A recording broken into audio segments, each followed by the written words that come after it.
Olá, sejam todos mais uma vez bem-vindos ao C-Pop, o podcast de cultura pop do Correio do Povo. Eu sou o Carlos Correia e hoje aqui comigo Luiz Felipe Melo. E aí, Luiz, tudo bom? Tudo certo, Carlos. Obrigado pelo convite mais uma vez. Vamos falar sobre Velozes e Furiosos 10. Velozes e Furiosos. Chamamos, como a gente já tinha deixado prometido no episódio anterior, né? Reforçamos o convite pro Luiz e dessa vez não é super-herói, ou mais ou menos é, né? Pois então. Mas a gente vai discutir isso. E Mariana Neck. E aí, Mari? Tudo bem? E aí, tudo bem? Show. Show, simplesmente isso. Show tunado, sem neon dessa vez, mas ainda tunado. Como o Luiz antecipou aí, a gente vai falar sobre Velozes e Furiosos 10. Que, né, como o nome dá a entender, é o 10º filme da franquia, sem contar lá o Hobbs & Shaw e o Caramba 4, certo? Então, Matheus, sobe a trilha e vamos lá.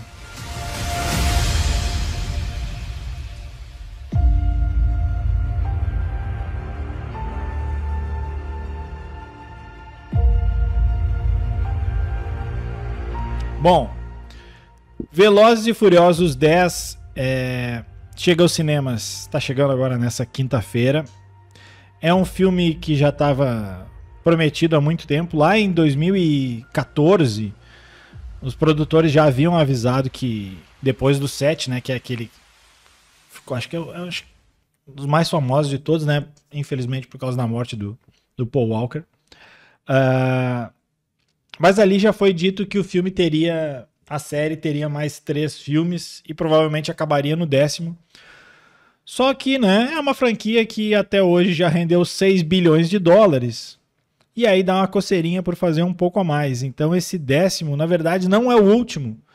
Já foi anunciado que o último vai ser dividido em 3 partes. Então vai pelo menos até o 12. Se não for um pouco mais adiante. Sem falar, né, como a gente comentou antes aqui, os spin-offs e tal. As filmagens começaram em abril do ano passado e logo que elas começaram, o diretor, que era o Justin Lin, que vinha dirigindo os filmes anteriores, pulou fora da barca pelas famosas divergências criativas com o Vin Diesel, que afinal das contas é o dono dessa coisa toda, né? É o dono dos carrinhos, é quem manda na brincadeira. Aí falou mais alto o Vin Diesel. Esse filme... Ele não custou barato, ele custou 340 milhões de dólares, o que é 70% a mais do anterior. E por isso, mesmo que as projeções aí de bilheterias para o primeiro final de semana nos Estados Unidos sejam em torno de até 75 milhões, os próprios estúdios estão acreditando que ele vai ter uma margem de lucro menor, né? Porque ele custou muito mais. Ele até deve fazer mais dinheiro do que o 9, mas ele não deve conseguir fazer o que os filmes estavam fazendo ali no período pré-pandemia. A história não precisa necessariamente ter visto todos os outros, mas ajuda principalmente ter visto o 5, que é o que se passa no Rio de Janeiro. Por quê? Porque o vilão da vez, vivido pelo Jason Momoa, ele vem de lá. Naquele filme tinha um vilão que era um traficante, e logo no começo desse filme se sabe aí que o Jason Momoa é o filho do bandido que agora quer vingança, ele quer matar o Dominic Toretto. Na verdade ele não quer matar, né? Ele só quer que ele sofra muito. E é engraçado porque o diretor disse que a intenção dele com esse filme era fazer as coisas um pouco mais pé no chão. Porque, né, no filme anterior eles botaram carro no espaço. Então eu começo perguntando justamente isso pra ti, Luiz. Se tu gostou do filme, depois a gente entra na parte dos spoilers. Mas 2 coisas aí, se tu gostou, se tu não gostou, e se ele é um filme pé no chão. Olha, Carlos, em termos de entretenimento, ele agrada, mas ele entrega nada mais do que o prometido, aquilo que a gente já sabe, né? Se o filme é pé no chão, eu não sei, ele é pé na tábua, como sempre foi, né? A franquia funciona desse jeito e dessa vez segue aquela tendência de peripécias com o carro, com alguém atrás do volante, carros voando, explodindo, né? Nada que a gente já não conheça da franquia Velozes e Furiosos, né? Muito bom a tua analogia com o pé na tábua. E, cara, ele é mais pé no chão porque ele não tem carro no espaço. E só, né? E só, porque é um filme que até se propõe situar a quem está assistindo da história, do porquê que nós chegamos ali, né? Mas a partir do momento que a história já é apresentada, daí vira outra coisa, né? Outra coisa. Daí vira um filme assim que é em alta velocidade, às vezes nós vimos cenas que até são desnecessárias pro filme, né? Tem momentos em que os atores entram em cena, mas aí logo depois a história que foi criada a partir daquela cena, ela termina ali. E a gente não tem mais contato com aqueles personagens. Então é um filme um pouco perdido nessa questão. É uma coisa que me incomodou. Mas da franquia não se espera muita coisa. Não se espera uma história diferente. Uma história bem encaixada, né? É rápida. Não é um filme que vai ser processado por propaganda enganosa. Mari, eu sei que tu gostou muito do menino Fiuk, né? Que aparece no começo do filme. Afinal de contas, o filho do Vin Diesel, que ainda não tem 12 anos, começa o filme fazendo drift. Simplesmente driftando, entendeu? A primeira cena da criança, ele lançando um drift. Vamos combinar, né? Queimando o pneu. Ele não cabe naquele... Não tem como uma criança daquele tamanho dirigir, segurar no volante e botar o pé no acelerador, né? Não tem como, né? Mas ali é possível, né? Ali tudo é possível. Para além do Little B, Little F, né? O nosso Fiuquinho. Little B. Gostou? Então, é uma pataquada sem fim, né? Assim, é como se espera de um Velozes e Furiosos, afinal de contas, né? A gente sabe que a franquia já foi para esse lado há muitos e muitos filmes atrás, né? Eles não têm esse compromisso com a veracidade ou com algo minimamente acreditável, assim. Então, é uma pataquada sem fim. Então, eles aproveitam essa lacuna da pataquada e se é pataquada, tudo é possível. Tanto que tem carro na Lua, no espaço, no 9, né? Que eu tive a experiência, vamos dizer assim, de ter assistido ontem, para poder assistir o 10 já engatilhado ali com a história. Na segunda-feira, o filme estreia aí na quinta. A gente aproveita aqui para agradecer ao Fred e ao pessoal da Espaço Z. Mas assim, eu consigo conceber que pros fãs de Velozes e Furiosos é tudo que os fãs querem, assim. É explosão, é carro voando, é míssil lá, e é avião, e é grandes coisas, assim. Então, acho que entrega pro fã comum, assim, de Velozes e Furiosos. Mas a grande questão é até quando essa franquia vai se manter assim, sabe? Tipo, já era pra ter acabado? Eu acho que sim. Deixa eu te perguntar, faz diferença num filme desses ter história ou não? Pois eu não sei se ele... Eu acho que ele entra naquela coisa do John Wick, assim, né? John Wick, o último agora que a gente assistiu, o 4, ele mal tem história, é um fiapo de história e, tipo, ali é pataquada por pataquada. Só que eu ainda acho que o John Wick ainda tem uma preocupação mais que leva um pouquinho mais a sério, né? Mais estética, não sei, tem uma coisa ali do Keanu Reeves sendo, né, o John Wick. Mas no Velozes e Furiosos não tem cuidado nenhum com a estética, tudo muito exagerado e tosco, assim, né? Mas eu acho que chega a divertir, assim, para as pessoas que têm são menos críticas, eu acho que funciona, assim. Mas devo dizer que eu gostei muito de uma cena, na verdade, assim, ela prometeu e não entregou. Não sei se eu falo agora depois. Tu acha que é spoiler depois? Tu acha que é a primeira metade ou não? Não sei, tá lá, né? Que a cena não faz diferença nenhuma pro filme, pra variar, né? É uma cena jogada, assim. Então guarda. Tá, Guarda que depois a gente faz depois a gente fala. Então, mas é isso daí. Só que teve aquele gostinho, vou gostar pelo menos dessa cena. Não veio aí porque estragaram a cena com uma coisa bizarra, mas tudo bem. É isso aí. Assim, vou eu agora. Cara, eu acho que para início de conversa, eles vão pegando todo mundo ao longo da série, né? Ninguém mais morre nesse filme. Eu tô falando mesmo do filme anterior, que tinha o Dan tinha morrido e agora o Dan não morreu mais. E todo mundo que é vilão, no filme seguinte já virou amigo do mocinho e é herói também. E pra esse filme tava todo mundo, e todo mundo tinha que ter pelo menos um mini arco.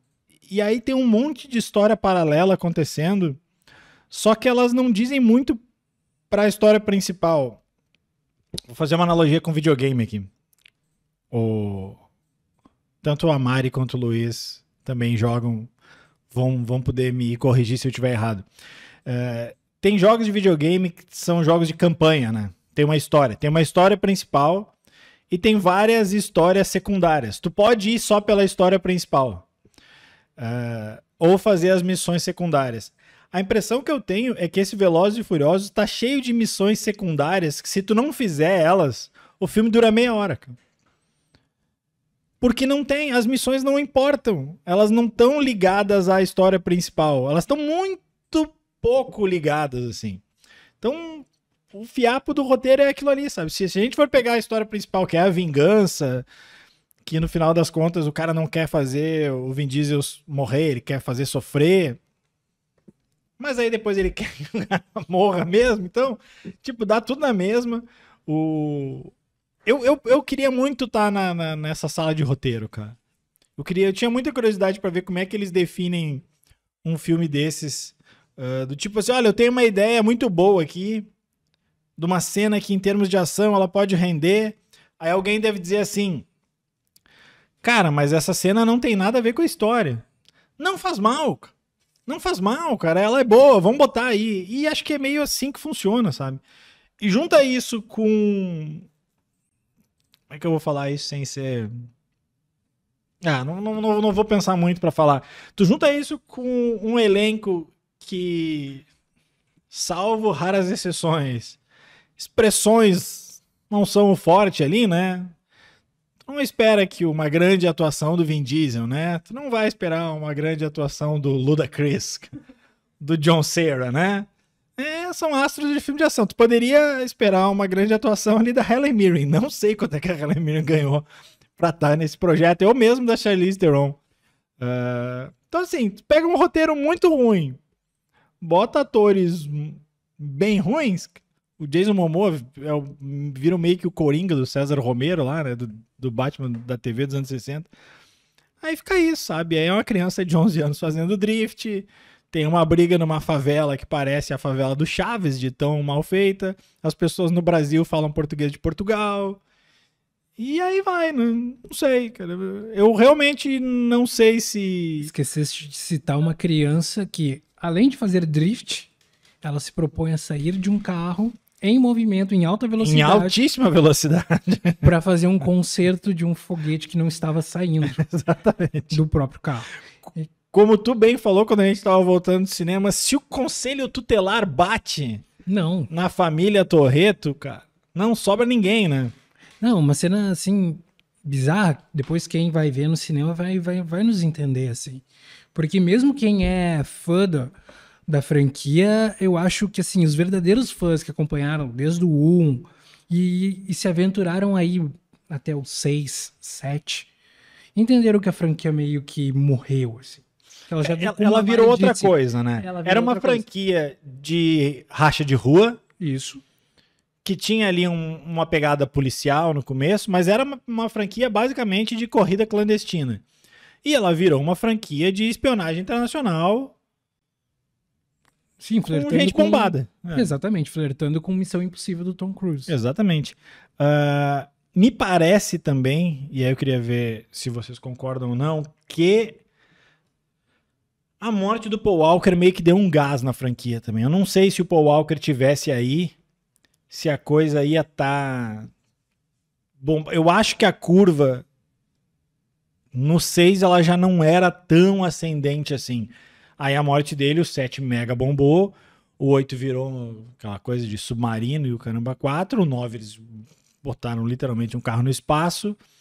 E aí agora o diretor quer um negócio mais pé no chão, né? Por mais que pé no chão seja uma bomba de não sei quantos gigatons correndo por Roma até chegar no Vaticano. O filme que acontece depois da morte do Paul Walker, ele bomba porque... Todo mundo queria ver a última atuação dele. Exatamente, né? É o lado emotivo né? E todo mundo vai lembrar daquela última cena em que os carros se separam, né? E já vi muito homem chorando depois daquela cena. O Scalifa, né? Né, exatamente. Mas Chorou. segurei forte. Segurou forte. Segurei. Mas Informação. exatamente. Mas assim, acho que parou de funcionar ali. Começou a parar de funcionar ali, porque o 6 me pareceu bom, o 5 do Rio era meio forçado, mas como era Brasil, para nós era uma novidade, então, né? Mas aí depois do 7 em diante, daí as coisas começaram a degringolar de um jeito, e aí nós estamos no 10, assim, sabe? E vai ter mais. Então é provável que a gente, em 2026, esteja falando de Velozes e Furiosos ainda. Estaremos. Vamos ir para a parte dos spoilers, porque daí a gente discute um aspecto que acho bem importante nesse filme. Então, Matheus, sobe a trilha aí.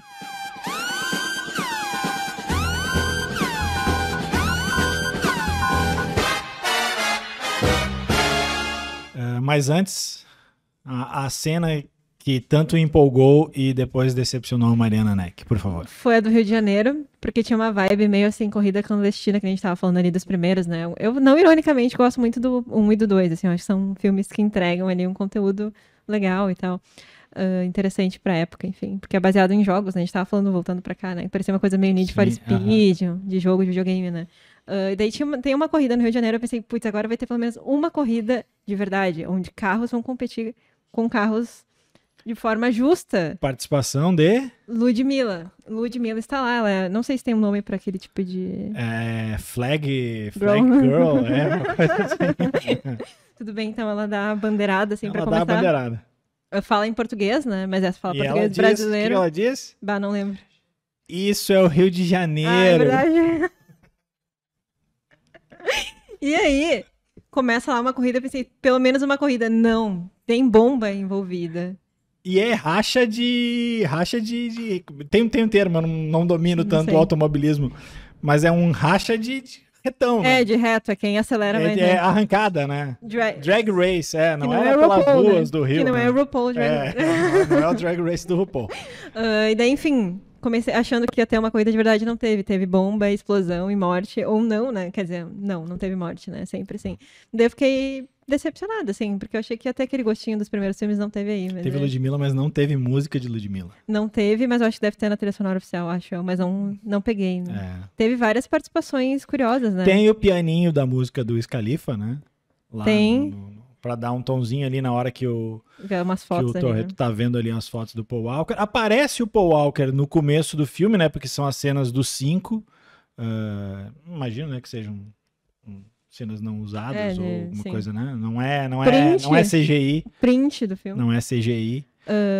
Não, e aí eu já queria começar perguntando pra vocês, já que a gente tá na parte do spoiler, que é o seguinte, não tem gravidade nesse filme, né? Todo mundo morre e volta, cara. Todos, quase todos, né? Só aquele que todo mundo, todos os mocinhos que morreram voltaram. Sim. A gente até pode deixar a volta da vez para discutir um pouco adiante, mas assim, em nenhum momento tu teme pela morte de alguém no filme. Acho que o problema é esse, né? Quando fica todo mundo voltando, tu não liga se alguém vai morrer ou não. E aí eu vou pra... Tipo, eu acho a cena de Roma sem nenhum nexo, mas como em termos de ação ela é interessante. Mas pra mim foi meio que a única cena legal, assim. As outras não... O 9 era uma pataquada, mas, sei lá, em termos de cenas de ação eu achava mais divertido, pelo menos. Mas pra mim o que pega é essa questão da gravidade, né? Tipo, todo mundo morre e volta, né? Não, é muito fácil ressuscitar, né? Recolocar no roteiro de novo, na história de novo, e assim, sem explicações plausíveis, né? Porque, tudo bem, alguns personagens morreram, daí tu tem aquela carga de emoção, porque de repente tu te identifica com a personagem, mas aí depois ele volta. E aí tu perde aquela fleuma. E todos os personagens novos têm alguma ligação, né? A Brie Larson tá nesse filme. Ela é a filha do Kurt Russell. Aparece uma outra menina. Ela é a irmã da ex-namorada do... Sim, a árvore O genealógica bandido do filme, era ela vai o filho crescendo. do vilão, cara. Eles vão acrescentando esse monte de gente e não vai morrer ninguém. E aí, cara, a abuelita, que é a matriarca ali, ela vai precisar de bastante lugar na mesa Eu acho que no final do filme ela vai ter que mudar aquele móvel dela. Tem que... Vai ter que botar mais cadeiras, mais copos. Tem um negócio que eu achei... Eu tinha lido isso e agora quando eu tava buscando algumas informações para esse episódio, eu lembrei. Lembrei não, eu vi ali, né? E aí lembrei que eu já tinha lido. E aí vai um pouco com o que a gente falou depois ali quando tava voltando pra cá, que é meio que o ensaio do C-Pop, né? Quando a gente sai, volta do cinema discutindo o filme. Tem uma cena que ela não tem nenhum sentido pra história, que é uma briga da Charlize Theron com a Michelle Rodrigues. Se tu cortar aquela cena, tu não perde absolutamente nada no filme. E eu nem vou discutir o aspecto da Michelle Rodrigues abrir ali a saída e ela tá de camisetinha regata e a gente descobre que ela tá na Antártida. Né? De regata. Mas é o seguinte, essa cena, ela não teve diretor. As duas atrizes dirigiram tudo. Tipo assim, o pau comendo e ela disse, deixa o pau comer. Vamos deixar assim e é mesmo. Isso aqui. Eu acho que agora faz sentido o que a gente viu na tela, sabe? Tem sentido a cena ser tão ruim, cara. Não, é assim, esse exemplo que tu trouxe, Carlos, é o exemplo mostra como o filme é uma salada.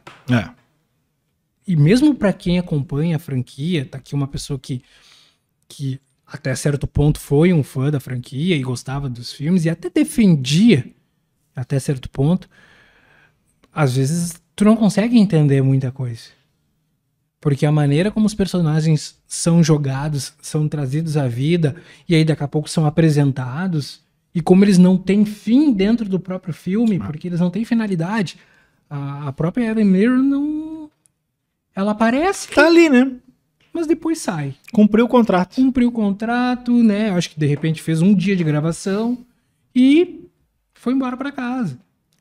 Não, é bem por aí mesmo. Então fica uma coisa assim completamente desconectada, assim. Tem mais duas pessoas que devem ter gravado um dia só, né? E agora, como a gente tá na parte dos spoilers, a gente pode falar. Antes, já que a gente, de novo, né? Como tá na parte dos spoilers, esse filme ele termina sem terminar, né? Ele fica num cliffhanger. Tu sabe que o mocinho ali, o Vin Diesel e o filho estão numa situação que vai estourar uma bomba, né? Se tem um próximo filme, tu sabe que eles vão escapar.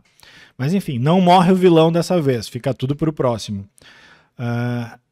E aí tem uma última cena em que aparece na Antártida para salvar a Michelle Rodrigues e a Charlize Theron, absolutamente do nada, num submarino que emerge do gelo.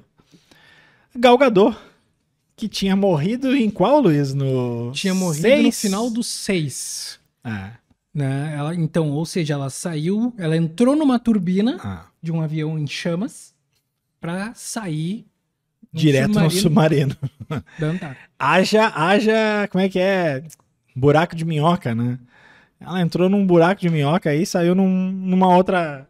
Agora, no outro vórtice. Eu tô muito curioso pra ver no próximo filme como é que os roteiristas vão explicar a sobrevivência de Gal Gadot.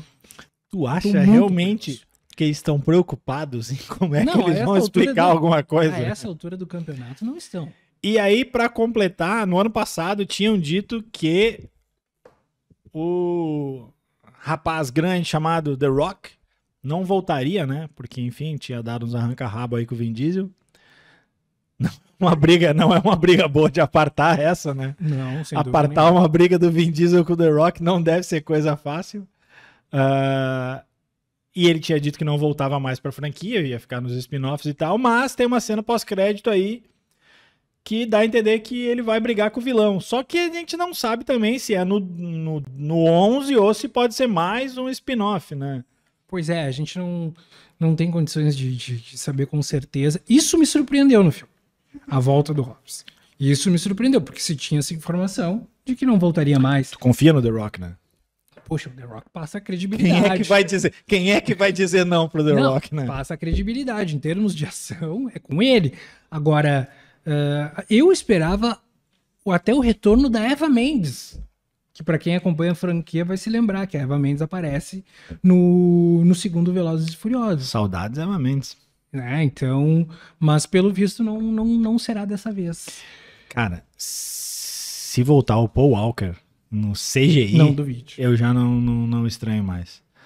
Porque na história ele não morreu, né? Vamos deixar bem claro isso. Eu tava vendo algumas, inclusive, né? Como é que tu disse na volta lá da responsabilidade do personagem do Paul Walker, né? Exatamente. Até tem uma cena em que a Michelle Rodrigues não, Jordana Brewster está cuidando do sobrinho e apanha de agentes. Pau comendo. E apanha. E eu fico me perguntando, bom, como ela está ali com o sobrinho e o marido não está? Paul e Walker, ela apanhando. Onde Paul está Walker tá tomando uma caipirinha em alguma... Onde está o Brian? Onde está o Brian? Pro próximo filme, tem algumas entrevistas aí do Vin Diesel e da Michelle Rodrigues dizendo que tem 2 nomes que eles gostariam de contar. Robert Downey Jr. e Matt Damon. Olha. Mais super-herói, né? Tem bastante super-herói nesse filme, né? Ainda mais agora que tem a Gal Gadot, que é a Mulher Maravilha. Tem o Vin Diesel, que é o Groot. Tem o Jason Momoa, que é o Aquaman. Tem a Brie Larson, que é a Capitã Marvel. Tô esquecendo de alguém. Tem o Peacemaker, que é o John Cena. Seria Vingadores atrás do volante? Tem o menino Fiuk lá, que é o Little Big. Mas, enfim, cara. Eu não sei se Mari quer comentar mais alguma coisa, quer finalizar. Vamos pras notinhas. Não tenho nada a conceber, assim, mas eu não duvido de uma volta do Paul Walker. Então, assim, tudo pode acontecer, Tipo Princesa Leia, assim. tudo pode acontecer. Um CGI incrível, assim, lá e põe ele dirigindo. Carrinho separando ali. De novo, se unindo agora, né? Enfim. Mas é isso, nada me surpreende. Como é que tu imagina o final dessa franquia? Cara, não dá pra imaginar todo mundo morrendo, né? Porque ninguém vai morrer nisso. Não sei, o mundo acaba, então, mas eles não morrem, mesmo assim. E tu? Não sei, mas eles vão estar bebendo uma corona. Sim, né? Com a abuela. É um imenso publi de corona. E tu, Luiz? Abuelita. Não, é um final que eu imagino assim, todos reunidos, todos vivos, né? Todos estavam mortos o tempo todo. E um filme terminando com Salume e família. É isso que eu espero. Pode ser. Vamos começar com as notinhas. O Luiz, que já tá preparado aí, de 0 a 5 estrelas. Luiz, vai lá. Olha, todo respeito ao Vin Diesel, umas 2 estrelas, assim, e chorando. Mariana Neck. Mari é conhecida por dar, assim, 1 estrela ou 5 estrelas. 1 estrela dessa vez. 8,80, 1 estrela, assim. Não chega nem 1,5. 1,5, então vai ser apenas 1. Eu vou dar 2 estrelas também aí. Porque tem uns momentos ali que, tipo, é uma vibe meio... Vou fazer a referência de velho aqui. Que nem era o programa das Pampa Cats. Que tipo, de tão ruim era bom, assim, sabe? Fica engraçado, fica divertido. Então, a gente ficou com 1,6 de média, aí fica 1,5 de nota, então. Essa é a nossa notinha do C-Pop. Porque este conselho de professores não irá arredondar para cima. Não, se fosse 1,75, a gente arredonda para cima. Dicas da semana. Aquele momento que eu pego vocês tudo no contrapé. Mari, começa a dicas da semana aí. Como o assunto de hoje é carros, eu pensei em dar uma dica de filme de carro que é bom. Vocês têm alguma sugestão, assim, tipo, não é sugestão que fala... Mad Max? Não, esse é um bom filme, mas não pensei. Eu pensei em Baby Driver. No Ritmo de Fuga, esse é o nome em português. De 2017, do Edgar Wright. É um filme bem, tipo... Meio sessão da tarde, assim, será que dá pra dizer isso? Ele é bem dirigido, ele tem cenas muito boas, assim, o grande roteiro é tipo um cara que é contratado para ser piloto de fuga de criminosos e tal, e aí muitas aventuras acontecem nesse meio tempo. Mas o filme é bem divertido, é bem dirigido. Eu acho muito legal como eles conseguiram unir assim a música com ali o filme, né? Tem várias cenas sincronizadas com a música. A trilha sonora é perfeita, dito isso, é muito boa essa trilha sonora. E é um filme legal, é assim que filmes de carros deveriam ser, eu acho. Fica aí uma afirmação forte, assim, para as dicas da semana. Alô, Vin Diesel. Luiz. Olha, já entrando nessa sugestão da Mari, então eu vou recomendar outro filme de carros, que é um pouco melhor que essa salada que nós vimos do Velozes e Furiosos, que eu ainda gosto, Need for Speed. Eu não vi. É bom, é honesto. Achei que agora vai ter um Gran Turismo também, né? Sim, vai ter um Gran Turismo. Mas Need for Speed é bem honesto, tem um roteiro bom, uma história legal, e é inspirado no famoso jogo de videogame. É a sugestão que eu dou. Tá aí. Seguindo nessa toada... Não, seguindo nada. Eu ainda tô... Todos nós estando...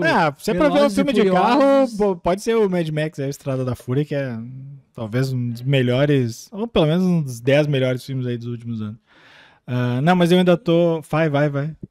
10 melhores filmes dos últimos anos. Um dos 10, eu acho que sim. Um dos 10, nossa. Tá, é Parasita, Bacurau, Mad Max e mais 7 aí, cara. Os outros 7 tanto faz. Terminou o programa assim, né? Polêmica, assim. Não, mas eu acho que tá entre, sei lá, na minha opinião, sei lá, uns 20, mais 10 é demais. Eu sou muito fã do Mad Max, cara. Não, mas eu gostei muito. Inclusive, vai ter agora um novo, né? Eventualmente. Sim, com a Anya Taylor-Joy e tal. É isso aí. Sim, o da Furiosa, né? Isso, é da Furiosa. Opa, ela que vai ser a Furiosa. Estaremos lá. Furiosa Begins. Exatamente. Não, a minha dica, eu vou fazer um mashup de programas aqui com o Fita Expressa. Eu ainda tô impactado pelo show da Marisa Monte. Então eu vou dar de dica o último álbum dela, que é o último não, o mais recente. Todos torcemos que não seja o último. Do ano passado, que é o Portas. Não preciso falar muito da Marisa Monte, né? É uma das melhores cantoras brasileiras que tem aí. É incrível como a voz dela ainda tá perfeita. E esse disco é ela fazendo o melhor dela. Tem algumas músicas, eu vou deixar algumas, essas mais conhecidinhas aí, que é Calma, A Língua dos Animais, Feliz, Alegre e Forte, e eu gosto muito de Pra Melhorar, assim, é uma música que tem um clima de otimismo, assim, que às vezes é necessário. Então essa é a minha dica, Portas, o mais recente álbum da Marisa Monte. Era isso, né? Agradecendo aí a edição do Matheus. Também lembrando que a gente tem videozinhos relativos ao C-Pop no YouTube. Quem puder, olha lá, faz toda aquela função de curtir, compartilhar, ativar sininho e tudo mais. Pode deixar comentários também, né? E era isso. A gente volta na semana que vem, certo? Um abraço.